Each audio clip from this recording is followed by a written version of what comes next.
Welcome back, everybody. We're out here with Dave, the garden guy, out here in the garden, and we are talking flowers. We are talking flowers. You're taking a look at one of my favorite, Lady Banksia rose. One of the largest roses you can get out here in the desert Southwest. Does very well on a trellis or some type of system where you want to create that pathway. And you can see, you can walk right underneath that. It grows as a vine. It's a determinate bloomer. What does that mean? Blooms one time during the summer, but boy, when it blooms, well, spring, when it blooms beautiful. It comes in white or yellow, and you know what? It's got a little bit of a thorn on it, so it'll act as a protective barrier as well. Interesting, so, but you don't have to allow it to get this big. No, you don't. You don't have to allow it, but they will have a tendency to get that big. Believe me, this rose will beat you up, so you don't necessarily need to cut it back or prune it back during the winter, and it just comes back like that, and it looks beautiful. In fact, we can take another look at it.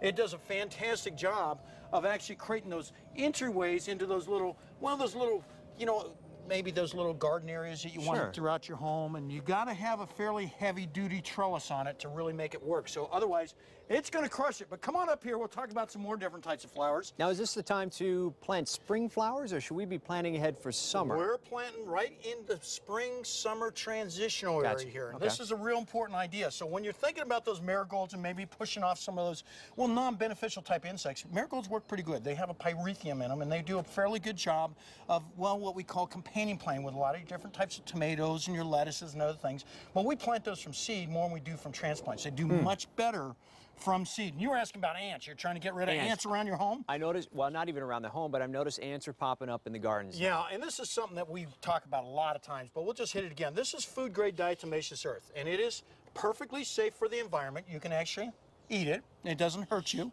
And you go ahead and just dust it, and you can see, you can just barely see that coming out of the nozzle there. Can you just barely see that? That's it. Yeah, that's it.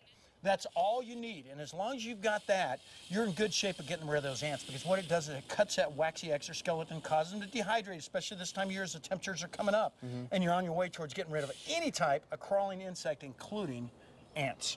And it's a great way to go. Something like that will last you for years to come. Any insects? Any crawling insect will go crawling, ahead. Crawling, That will go ahead, and not flying, but crawling. It works out fantastic. But let's go back to flowers here.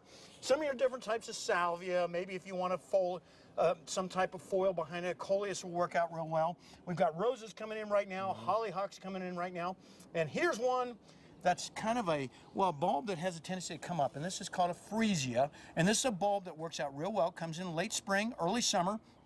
We plant them out here, and you usually plant them in about November, December, so a lot of this is real proactive activity, but some of the stuff can go ahead and be planted, like, well, our celosia right here. And you can go ahead and plant this right now, and it will work out fantastic. And this is a very hardy type flower. It'll transition into the summer, into the real summer hot weather season, and do very well on into fall if you protect it with a little bit of afternoon shade. Now, you got to remember one thing when you're planting these guys. You want to make sure, and we say this all the time, but a little bit of bone meal goes a long ways, and you've got to work this into the ground. If you don't work this into the ground, it's not going to really work out for the root system, because it does not translocate through our soil, because our soil is so high in pH. So working into the ground and being sure you do that every time you plant new flowers, you're going to be in real good shape. Now, there's other types of flowers like our, well, let's go on up here and let's talk about our cosmos up here. This is another one.